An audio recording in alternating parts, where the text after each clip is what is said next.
మన హిందూ సాంప్రదాయం ప్రకారం శుక్రవారం నాడు లక్ష్మీదేవిని పూజించటం వలన అష్టైశ్వర్యాలు సిద్ధిస్తాయని చెబుతారు. అయితే అమ్మవారు లక్ష్మీదేవి 8 అవతారాలెత్తి ఎవరికి ఏ వరం కావాలంటే ఆ వరాన్ని ప్రసాదిస్తుంది. లక్ష్మీదేవి 8 అవతారాలు ఎందుకు ఎత్తడం? లక్ష్మీదేవి మహాలక్ష్మీదేవిని పూజిస్తే అన్ని ఐశ్వర్యాలు సిద్ధిస్తాయి కదా అని మనం అనుకుంటాం. అయితే అమ్మని అడిగినా అడగకపోయినా ప్రతిదీ మనకి కావలసినవి ఇస్తుంది. కానీ మనకి ఏదో అత్యవసరమైన పరిస్థితులలో బయటికి వెళ్ళాల్సి వస్తే అమ్మ ఆకలేస్తుంది అన్నం పెట్టు అని అడుగుతాం. అలాగే చదువుకోవాల్సిన సమయం వచ్చినప్పుడు చదువు చెప్పు అని అడుగుతాం. ఇలా అమ్మని మన అవసరాన్ని పరిస్థితిని బట్టి మనం ఎలా అడుగుతామో అట్లాగే లక్ష్మీదేవిని మన అత్యవసర పరిస్థితుల్లో మనకి కావలసినది వెళ్ళి అడగడానికి ఆవిడ ఒక్కొక్క అవతారం ఎత్తి ఉన్నారు. మనకి చదువు కావాలన్నప్పుడు విద్యాలక్ష్మిని, ధనం కావాలన్నప్పుడు ధనలక్ష్మిని ప్రార్థిస్తే తొందరగా మన కోరికలు సిద్ధిస్తాయి. అష్టలక్ష్మీలలో ఏ లక్ష్మి ఎలాగో ఎలా గుర్తించాలి? దీని గురించి మనం చిన్నదిగా వివరించుకునే ప్రయత్నం చేద్దాం. ఒక్కొక్క లక్ష్మిని వారి చేతిలో ఉన్న ఆయుధాలను బట్టి ఆ లక్ష్మి ఎవరు అనేది మనకి తెలుస్తుంది.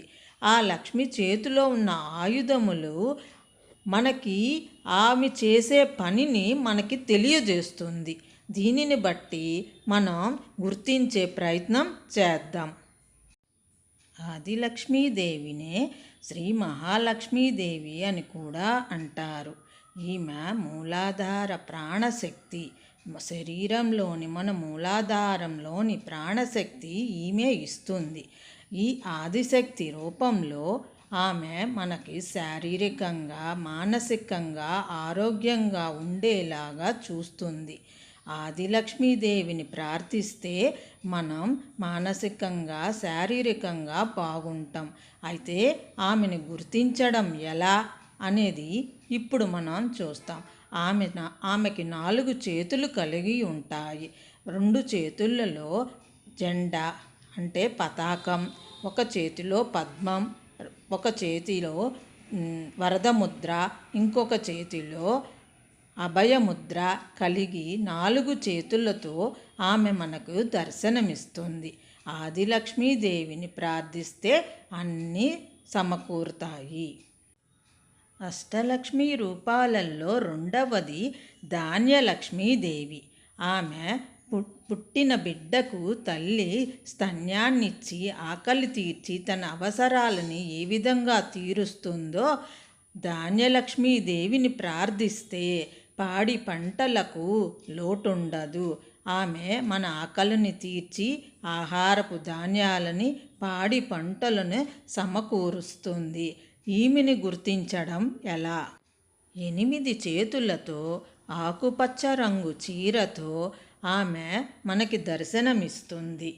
ఆమె 8 చేతులలో ఒక చేతిలో పద్మం, ఒక చేతిలో అరటి గెల, ఒక చేతిలో గద, ఒక చేతిలో చెరుకు, ఒక చేతిలో వరికంకి, ఇలా అరటి గెల, ఇలా ఇన్ని చేతులలో 2 చేతులు మాత్రం వరద అభయ ముద్రలను సూచిస్తుంది.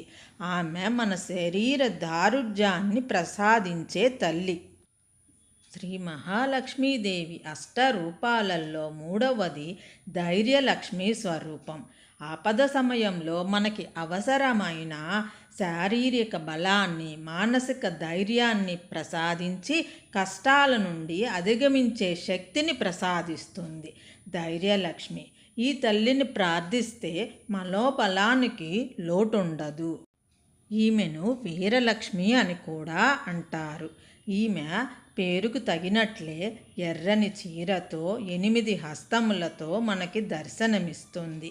ఆమె 8 చేతులలో శంకు, చక్రము, ధనుర్బాణములు, త్రిశూలము, పుస్తకము, ఆమె 2 చేతులు వరద అభయ ముద్రలతో 8 చేతులు కలిపి మనకి దర్శనమిస్తాయి. ధైర్య సాహసాలు, మనోధైర్యాన్ని ప్రసాదించే తల్లి. 4వ రూపం గజలక్ష్మీదేవి. ఈ రూపంలో ఆమె వైభవలక్ష్మిగా ప్రజలందరూ పూజిస్తారు. అఖండ సౌభాగ్యాన్ని ఇస్తుంది.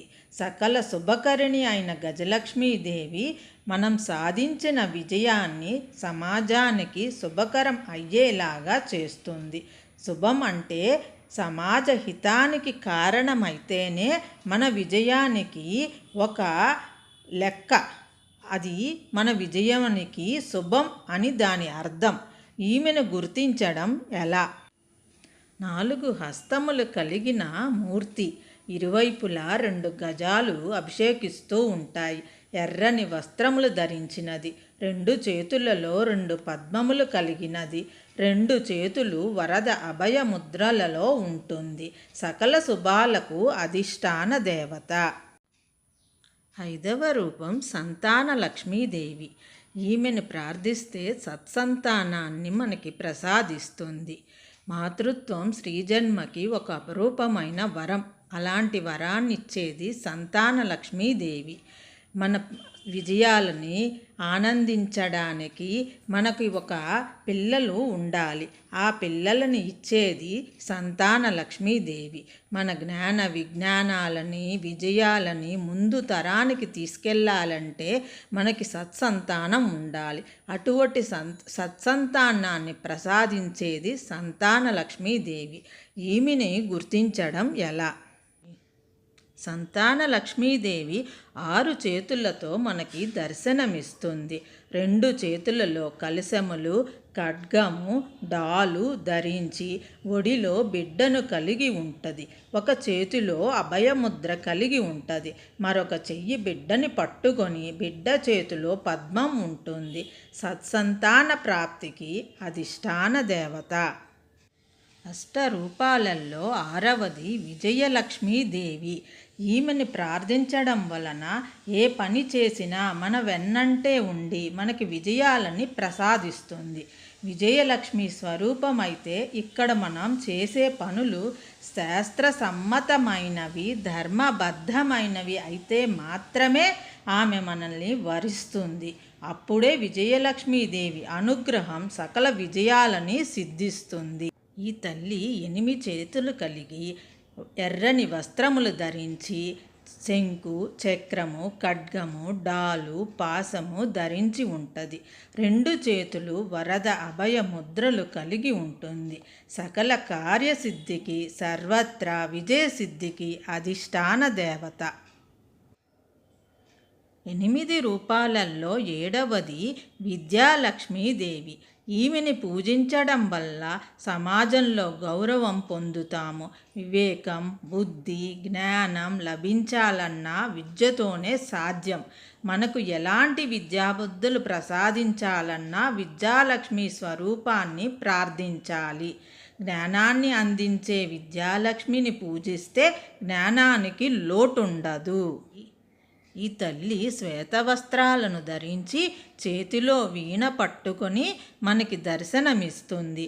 ఈమెని పూజించడం వలన వివేకం, అర్హత, తగిన గుర్తింపు కలిగేలా చేస్తుంది.